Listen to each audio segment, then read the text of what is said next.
Welcome back to the Comics Course, an offering of Miskatonic University's remote education program offering Literature 209, Graphical Literature and Society and History as a publicly available podcast. And we are here recording again, delayed by a couple of minutes while my TA Rowan braided her hair. But the ever-coiffed Rowan is here. Say hello, Rowan. Hello. And the never-coiffed Professor Hamby is here. Say hello. Hello. It is a beautiful day here on the Miskatonic campus. And I am trying to stay in good spirits because, unfortunately, one of the thing that we're primarily going to talk about today is a sad thing for me, and that is the loss of Neal Adams from the world. He passed away just recently from complications of sepsis, and it's... You know, normally when a celebrity, like an actor, passes away, I don't really care. I mean, I might have enjoyed their works, and I feel bad on the same way that I do hearing anybody passed away. But, you know, frankly, millions of people die every day, and I don't know them. And, you know, that has limited emotional connection. But when it's an artist, somebody whose work I've really enjoyed, even if I didn't know them personally, they still touched my life in a substantial way, and I kind of mourn their passing, and I feel that way about Neal Adams. Have you ever felt that way hearing about somebody passing away, Rowan? Not yet. Not in my life yet. Not yet. Well, a lot of the artists you follow are of younger generations and not passed away yet, probably. Although some of them are working hard to kill culture. But Rude. But not wrong. Rude. But still not wrong. We'll see. Okay, so we have today more Jaffa cakes. This one from a brand called Melka, which I've seen in some places that sell Jaffa cakes here in the United States. So I don't think it's an obscure brand or anything. These have a raspberry jelly in them. They're quite good. And we're going to evaluate 2 more root beers today. Now, I don't know if any of the people listening to this podcast like our eating of Jaffa cakes and reviewing root beers, but fortunately, I don't care. So we're going to continue to do it. So let's do the first one, Ro. Oh, and by the way, I have added a page to the comicscourse.org website where we are listing our evaluations. And I'm going on a 5-point scale here. Awful is 1 point. Meh is 2 points. Then okay, good, and superb. Okay. So, I put some water in our little drinking cups first to wash our mouths out of other tastes. And our first one that we're going to evaluate is another plastic bottle one. This is a staple in the United States, A&W root beer. It is a mass-marketed, well-known, but generally well-respected one. Can you hold your cup for me, Rowan?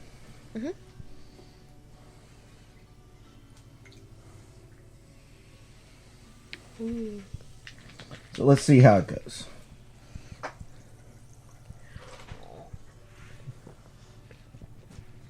You don't have to down it all at once.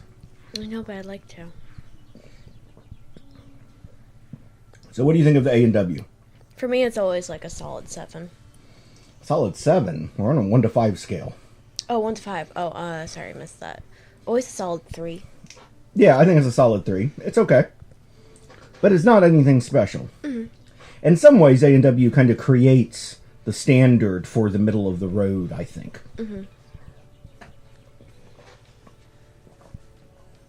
Okay, washing my mouth out. Where is my shark bottle opener? It is here. This is Virgil's handcrafted root beer.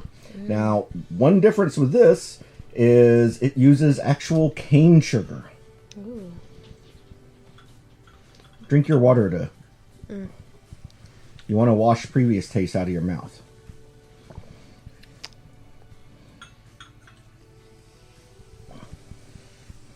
Yes, I know I'm being slightly pretentious for root beer tasting, but I am trying to get an accurate idea of these.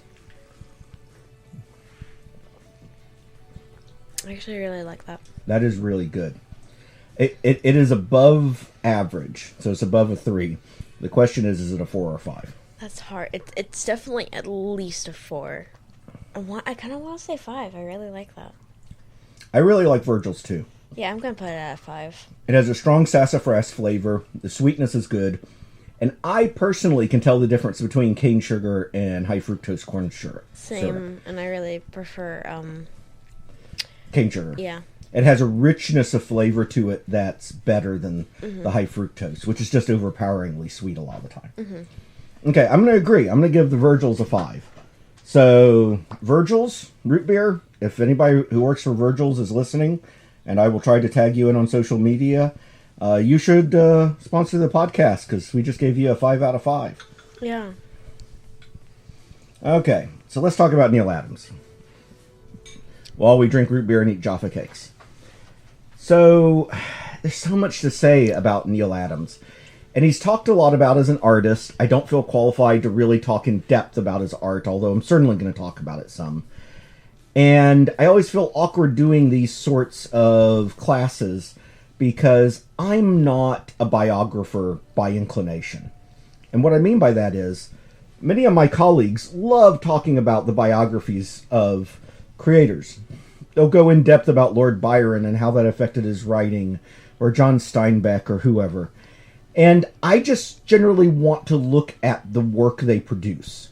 And if they meant something that they did not successfully communicate through the work itself, then they failed, in my opinion. Now, that doesn't mean I don't think it can't be worthwhile to look at biographies. As I said to somebody recently, for example, J.R.R. Tolkien, when he said that war did not influence his writing, was just plain wrong. It influenced his writing a lot. And so, it can be useful to look at. But it's not my first inclination when doing any sort of literary analysis. But when we're doing a retrospective on somebody's life and talking about their impact, I do think we have to do some of that. But I am primarily going to focus on his impact on the field of graphic literature, specifically American comic books graphic literature, as we talk about him. So, Neal Adams. You've heard the name Neal Adams here before. What do you think of when you hear Neal Adams? Batman. Right. I think that's a fair cop, as the saying goes. And he is largely remembered for his work at DC. However, it's not entirely fair. So, he went to work for DC in 1967. That's when he did his first gig for them. And he was in the DC offices a lot. He created a character called Dead Man, which has become a fan favorite. I know you've seen some of the DC animated movies with Dead Man that also feature, Justice League Dark, John Constantine, that kind of thing. He's part of that supernatural circle of characters. And when he went to work for DC, he started getting awards almost instantly for his covers and writing with Dead Man and things like that.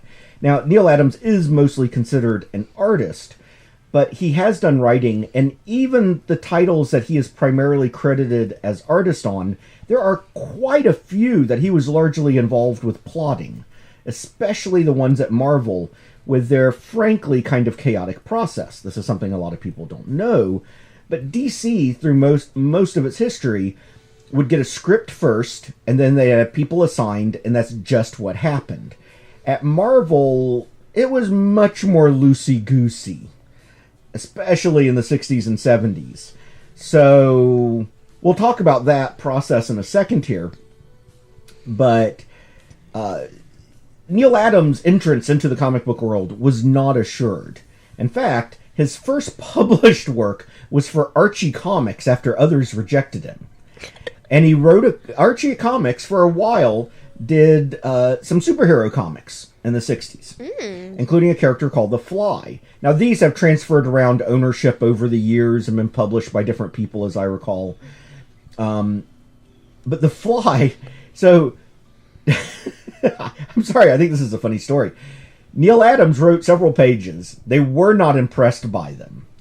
But there was one panel that worked better than the panel of the artist who eventually did it, like a transformation scene or something. And so his first published work was a single panel that he found out about when he came back to the office and found it cut out of the page he had penciled, and found that they had just taken it and taped it over the other artist's panel.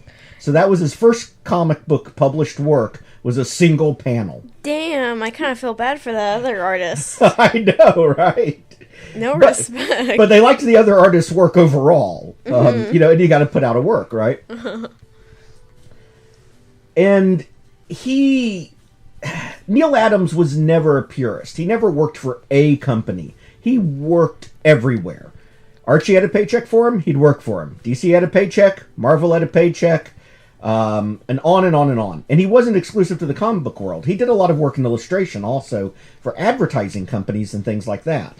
In fact, by the 80s, he had largely left the comic book world. Not entirely. He continued to do things in comic books. But he operated his own studio in Manhattan, and a lot of the work the studio did was storyboards for TV shows and movies. And in fact, one criticism he often gave of the comic book world is that it was too insular and didn't understand the bigger world. And here's a quote from him from an interview he did. I think it was for the Comic Book Resource Guide. Quote, "It was sort of the same way in comic books. The things that they were doing wrong would have been so evident to somebody from advertising or book publishing. Any of these worlds outside of comic books. But comic books were so insulated they didn't know they were wrong. They didn't know that they were backward and foolish." Now, this isn't coming from somebody who's a non-comic book creator just slagging on comics. This is coming from somebody who loves comics, but had worked outside the comic book industry and continued to do so. And we'll talk about how he bucked the trends in the industry in a minute. Now, you said that you think of Batman when you think of Neal Adams, and I said that's a fair cop. Now, however, he did do a lot of work for Marvel. His run on Avengers is considered absolutely iconic. And his run on X-Men has been collected into specialized collections of his work several times that are readily available. And they're gorgeous work. And how he ended up there, I thought was kind of amusing. He literally was sitting in the offices at DC when Jim Steranko came by. Now, in a Dead Man story, he had drawn a panel and described it with this weird, psychedelia as a Steranko effect. I think it was Dead Man himself who referred to it as that. And apparently Steranko found it amusing. Steranko was known for very stylistic work. And he convinced Neal Adams to come over and talk to Stan Lee.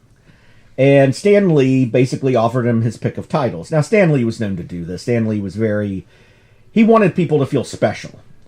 But if you asked for something he couldn't give you, he might then kind of back off that. But he started with giving you the world. And then if you asked for a piece of the world he couldn't give you, he'd kind of back off. But Neal Adams asked, well, what's your worst-selling title? And he said X-Men. In fact, it was about to be canceled. Wow. And Neal Adams took over as art, and the writer was taking over after the other writer leaving, and it was left on a cliffhanger with no actual written-out plot or resolution or anything. And the writer didn't seem to really give a crap, and was kind of phoning it in. So Neal Adams just kind of ran with it, and just kind of plotted and drew out the whole next issue, and then gave it over to the writer for dialoguing. And that's part of what I mean by, he did more than art. He was often involved with plots, even if he wasn't officially a writer. And he created a number of characters over the years doing all that. I already mentioned Dead Man, which he created, which led to some immediate awards in the industry. But at Marvel, he created several characters. Perhaps the one that you've seen in the Marvel Cinematic Universe very recently. Hawkeye's wife. Oh. Now, they have not named her, per se, really on the show. But a little bit of a spoiler here for those who've not seen the Hawkeye series on Disney+. But at the end, when he retrieves the watch, and it's an Agents of S.H.I.E.L.D. watch, and it has a number 19 embossed on it. That means she was Agent 19. Agent 19 in the comics was Bobby Morse, a.k.a. Mockingbird, and the wife of Hawkeye. Now, the split, of course, between the show and the comics is, A, that Mockingbird and the comics later divorced Hawkeye, and they didn't have children. Oh. And in fact, in one amusing scene of talking to Kate Bishop said, Hawkeye is the best friend you'll ever have, but never date him. I think she disagrees in the movies, though, I guess. Well, in the Marvel Cinematic Universe, it's confusing, because there's actually a Bobby Morse Mockingbird from the Agents of S.H.I.E.L.D. TV show. What? Right. I think it was starring Adriana Palacki, who in fact was Supergirl in the Supergirl pilot for CW that never went. Supergirl, or was it Wonder Woman? No, it was a Wonder Woman pilot, and it never went anywhere. And she's now doing a show for Fox, I think, called The Orville, which I saw 1 or 2 episodes of and was okay, but anyway, Marvel seems willing to ignore the Agents of S.H.I.E.L.D. continuity at this point. Yeah. It didn't lead to a lot of success or a lot of attention like the things in the movies and Disney Plus have. So I would not be surprised to see it just ignored ongoing. Which amuses me because we keep coming back to this theme in this course of comics or mythology. But in fact, you could argue that any body of works that are tied together and go on long enough with enough installments are all going to become mythologies because of these storytelling problems. And in fact, we see that with the Marvel Cinematic Universe, that it is now doing that. Which, it is supposed to be completely anti-mythology. Completely coherent, completely defined, and yet... But it's making buckets of money, so they're just telling writers to ignore stuff as long as they can make it sell. Well, and sometimes you make mistakes. And sometimes the best way to handle those mistakes is to pretend they didn't happen. Especially if they weren't popular anyway. Yeah. Which is exactly what leads to comic books being mythology, too. As well as people not wanting to be confined. So, where did he go from there? Well, he kind of reinvented comics from there. So, I have on the screen for you to see, artistically, an issue of Batman. This is issue 186. It is not Neal Adams art at all. Mm-hmm. However, this came out, cover date of November, the same year that Neal Adams started his freelance work for DC. Okay. And Batman in the 1960s was very influenced by the campiness of the Adam West TV show. Have you ever seen that? No. I've never even heard of that. You've never heard of the Batman TV show from the 60s starring Adam West and Burt Ward? Oh, that one, yeah. Sorry, my brain just completely blanked. I mean, it was a show so campy that it literally was the origin... Well, not the origin, but it could have been the origin of the phrase jump the shark. I mean, there was an episode where Batman is hanging from a helicopter and uses bat shark repellent. Because everything from his utility belt, which always had whatever he needed, was prefixed with bat something or other. The writers knew what they were doing with that shark. The show was silly. It was over the top, silly, and funny, and emphasized those things. And the comics largely followed that, wanting to, capture some of that popularity. And you can see here from the comic that, look at the art style. It's a pretty simple art. Now, it's better than comics were in the 40s. Art has definitely improved. But the colors are very flat. The people, if you look at the goons and the cops, their faces are all exactly the same. Yeah. And they're basically copy and pasted. While the figures are anatomically correct, there's no dynamism to them. There's a scene here where Batman is jumping over some wheels rolling on the ground, and he looks like a action figure that's been posed. You don't get a sense of motion or energy from it. It looks like they literally took a Batman action figure reference. Right. Now, keep in mind, this is the same time period when Jack Kirby began doing his most famous work at Marvel.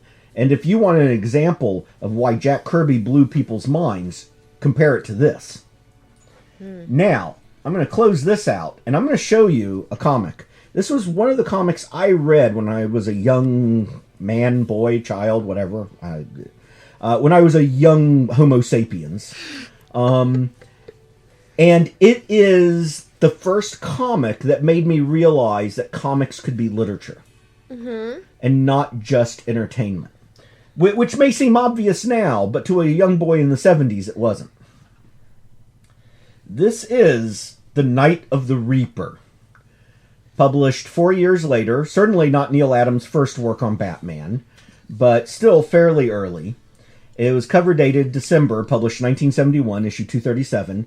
Cover dated December, but actually published in October, so it was kind of a Halloween-themed issue. That explains the cover art. And look at the art. Ooh, that's pretty. And look at the figures. Look at their movement. Now, this is a low-resolution scan, so it's not as good as if we had, something really good to look at. But even with this crappy scan... But they don't look stiff. They look like how you would see a comic now. Right. It looks professional, not stiff. The colors are good. Everyone looks different and not copy and pasted. And he brought... Neal Adams is cited for his naturalism all the time. And you see it here, and part of why you say it looks like a comic now is because we live in a post-Neal Adams world. It's just that simple. And he brought ideas from, realistic illustration and advertising into comics. And when these figures move, they move. One of them's holding another in a chokehold, and you get a sense of movement, even slight movement from that chokehold. It's great. Now, the storyline in this is a somewhat complicated one, but basically, Robin, who's now in college, is out with some buddies of his at a Halloween event, and they see somebody dressed up as Robin getting the shit beat out of him. So they intervene, and then he switches to his Robin costume to follow, where he finds somebody dressed as Batman who's been murdered. And then this figure in a robe with a scythe and a skull mask attacks him. Now tell me that is not an amazing illustration right there. That's beautiful. It is gorgeous. Now, as the story goes on, we find Robin gets hurt. The actual Batman finds him. One of the things Neal Adams did, both in his own plotting and working with the writers, was that they moved away from that campy 60s Adam West era Batman and brought Batman back, not to the extreme brooding that he got to in the 80s of, when grimdark was super marketable. But they did make him more brooding, and they made him a detective. They made him the Dark Knight detective. But also gave him a lot of human touchstones and people he connected to. So he wasn't just angsty? Right. And they made him interesting. I mean, look at the art for Batman here. He looks like a person in a costume. Yeah. And with amazing physique. Now, I do want to point out this panel here. Notice they have several Marvel characters at the costume party. There's a Thor who, instead of a Mjolnir, has an actual, household hammer in his belt. And we see a Spider-Man over there who says, "I'm dressed up as web-slinger lad." These feel like subtle gifs. Jibs? Yeah, jibs. Yeah, they are. But they're meant in good humor. Yeah. I mean, remember, Neal Adams had worked for both companies and continued to. In fact, I mentioned that he thought there were things silly in the industry. One of them was that because of the rivalry between DC and Marvel, most creators, if they crossed the line, so to speak, would use a pseudonym for their work at the other company. Neal Adams didn't. Oh. He just kind of dared them to call him to attack him for it, and they didn't. Because he's Neal Adams. Well, and this was before he was the Neal Adams. He just rejected it by ignoring it. Now, I do want to mention this issue is edited by Julia Schwartz, who we've talked about in relationship to Karen Berger and others. He was still sort of a line editor at the time. The art is by Neal Adams and Dick Giordano. The story by Denny O'Neil, who worked with Neal Adams a lot, along with ideas, it says, by Bernie Wrightson and Harlan Ellison. What? I mean, what a combo on a single issue. I mean, Bernie Wrightson is a master of horror art and comics, and a pretty damn good writer himself. His illustrated version of Frankenstein is absolutely mind-blowing in its artistic quality. And Harlan Ellison, I mean, this was not that long after he was writing classics like The City on the Edge of Forever for Star Trek.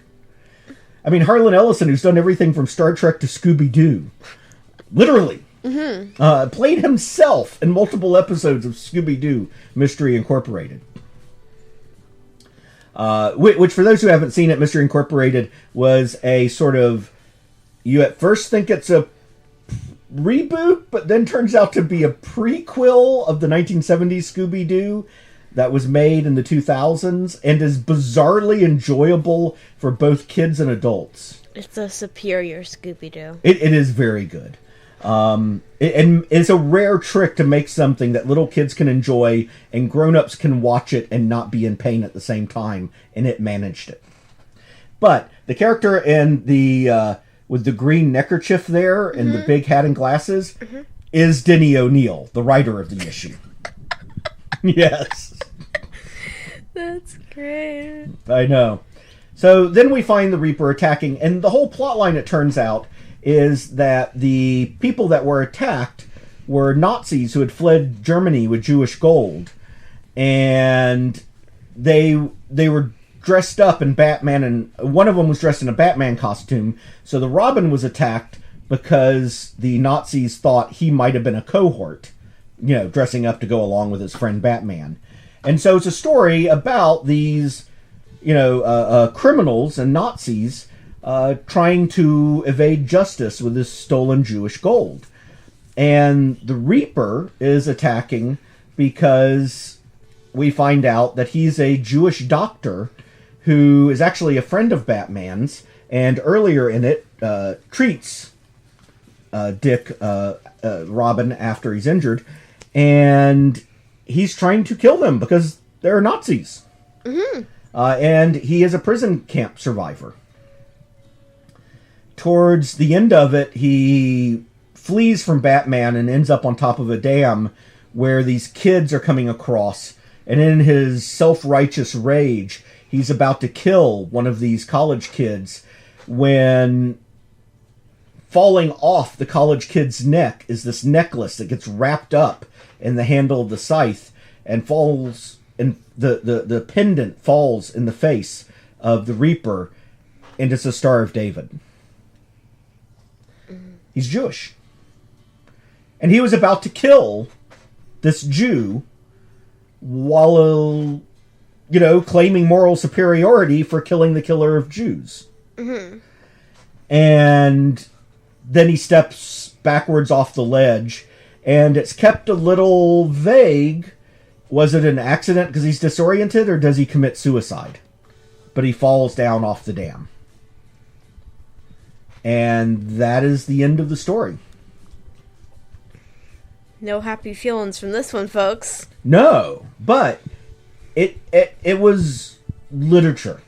It's a story about morality. And that, in many ways, is the tragic hero that we talked about back in the episode about intellect as a heroic trait. And it's not the only time that he's done that. In fact, we're going to talk a lot about his impact being involved in comics with additional meaning. I will also mention that while I was thinking about Neal Adams, I had to think, I could not find this in a publishable source anywhere. Unfortunately, I think this story, because of what's happened in our society, people have chosen not to republish it. But one of the magazines he worked for was for Warren Publishing, and it was called Creepy. He did a story for it in issue 75 of Creepy Magazine called Thrill Kill, which is this guy standing up on top of a roof with a rifle just randomly murdering people until he suicides by cops. It's brilliantly drawn. The art is amazing. It is terrifying. Now, it was published at a time... Ignore the ghosts. It was published at a time that there hadn't been that many mass shootings in America. Mm-hmm. And it was disturbing, but probably not disturbing the way it is now, where we have so many of these events in our country. Every few months, where's the shooter? Not even every few months. I mean, there are so many of them now that they're not all reported. Mm-hmm. I mean, that's just the truth. So, what else did he do at DC that stirred things up? I mean, he was a good Batman artist. He wrote drew and was involved with the development of an amazing story. But what else did he do? Well, some of the Batman stuff has had ongoing major impacts in both Batman and Green Arrow mythos for the CW, because he invented the League of Assassins. He invented Ra's al Ghul and all that stuff, which has been so influential that it's been collected in its own editions, The Daughter of the Demon. He created one of my personal favorite characters, Man-Bat, which a lot of good's been done with. He created fan favorite Green Lantern, John Stewart. John Stewart. Yep, that's a direct creation of Neal Adams. I didn't know that. Yep. And in fact, almost over at Marvel created the first black superhero, but the idea was rejected. Oh, of course. And to this day, John Stewart is one of the most beloved African-American superheroes out there. Mm-hmm. But I want to talk about what he did with Green Lantern, Green Arrow, even outside the involvement of John Stewart. With Denny O'Neil, he basically killed Green Lanterns Volume 1, restarted as Volume 2, and created a storyline where in Green Arrow, who had been very rich, shaved down to a goatee and the sort of, gentleman archerer aesthetic that he's well known for now. And the two of them went cross-country. So that Hal Jordan, Green Lantern, who spends all of his time up in space, could see what's happening in his own world. And it was a form of social consciousness in comics that was pretty much unheard of at the time. And featured a legendary issue where Speedy, the incredibly clean-cut sidekick of Green Arrow, is revealed to be a heroin addict. Damn. Right.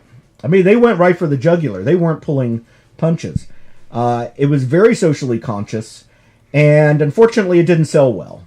They had a good run, but as much as critics loved them, as much as the college campuses loved them, it wasn't enough to make up for the kids who just wanted to see superheroes hit each other. So it ended up being left aside for new work. However, while that may not have set sales records, it did electrify a subgroup of readers. A subgroup of readers who grew up to be the next generation of creators. Mm-hmm. And I don't think anybody can argue that the comics world would be the same, Gesundheit, thank you, without that run of social consciousness, telling people that they could take superheroes and create stories with meaning beyond, just superhero fights. And it didn't stop there. I mean, yes, he, was involved in creating comics that talked about issues, but he did it outside of the comics too. In fact, here's a little bit of trivia that some people don't know. A lot of people know that Siegel and Schuster had to fight for some of their rights associated with Superman, that when they signed over the rights to National Publications / DC Comics, that there was some slightly hinky stuff, especially with some of their ongoing contributions after the initial rights purchase. But what they don't know is that the comics industry was in many ways divided about how to respond to this. there were a lot of writers and artists who just kind of went, oh, we shouldn't make waves. You know, they give us paychecks. Let's not make waves. While Neal Adams kind of went, fuck that. Mm-hmm. I mean, and Neal Adams was a champion for Siegel and Schuster and a champion for artists' rights. In fact, we talked a little bit about Jack Kirby one episode about how he had to fight to get some of his art back. Neal Adams fought much of that fight for him. Jack Kirby wouldn't have gotten a bunch of his art back if it hadn't been for Neal Adams. And they also returned some of Neal Adams' art to him. So he fought for the industry. He fought for rights. He fought for artists to be respected in the comic book field and to be able to get their original creations back. And it didn't stop there. He was heavily involved with the publication of a seminal work called We Spoke Out, Comic Books in the Holocaust, collecting published stories about the Holocaust. He was very concerned about anti-Semitism. And he also could be an amusing figure. He was, for example, a believer in this pseudoscience set of theories about the Earth expanding that could allow for a hollow world of dinosaurs inside and stuff like that. And would guest on AM Coast to Coast, which is kind of a show for supernatural conspiracy theories and stuff. I don't know if he really believed that stuff. Apparently he did. But, you know, if you're going to believe in a harmless kook theory, you know, or let me back up. If you're going to believe in a kook theory, you know, that's a pretty fun one to believe in. You know, it's not flat earthers in clear denial of things that are observable. You're not believing in conspiracies that are going to end up causing harm to people. You just believe the dinosaurs live inside a hollow earth. That's not going to hurt anyone anyway. Right. And it actually kind of in a weird way makes me love him a little bit more. Still a little weird, though. Yeah, it's still a little weird. And that's okay. Mm-hmm. So, that's Neal Adams. What do you think? Because I know you didn't know a lot about Neal Adams. Do you feel like you know a little bit more about him at this point? Definitely, because he's mainly talked about as the Batman artist. Right, and I think that's kind of unfair. He's done a lot of stuff, and some of his deep cuts, to use a Music World analogy, are absolutely amazing. Although his Green Lantern, Green Arrow, and Batman stuff are still my favorites. But I am also biased because they were things I read when I was little. So, okay, we're going to leave it at that. This is not the most authoritative Neal Adams review ever by any stretch. There are tons of interviews out there with him. He was perfectly willing to talk to reporters and people with interests. And I encourage people to go pick up the collected Batmans by Neal Adams and things like that. And we will be talking about those again because we have an upcoming episode where we're going to talk about iconic Batman works for people who don't read comics. And you can bet your ass there's going to be some Neal Adams in there. All right. So we're going to go and keep reading comics. Bye. Bye.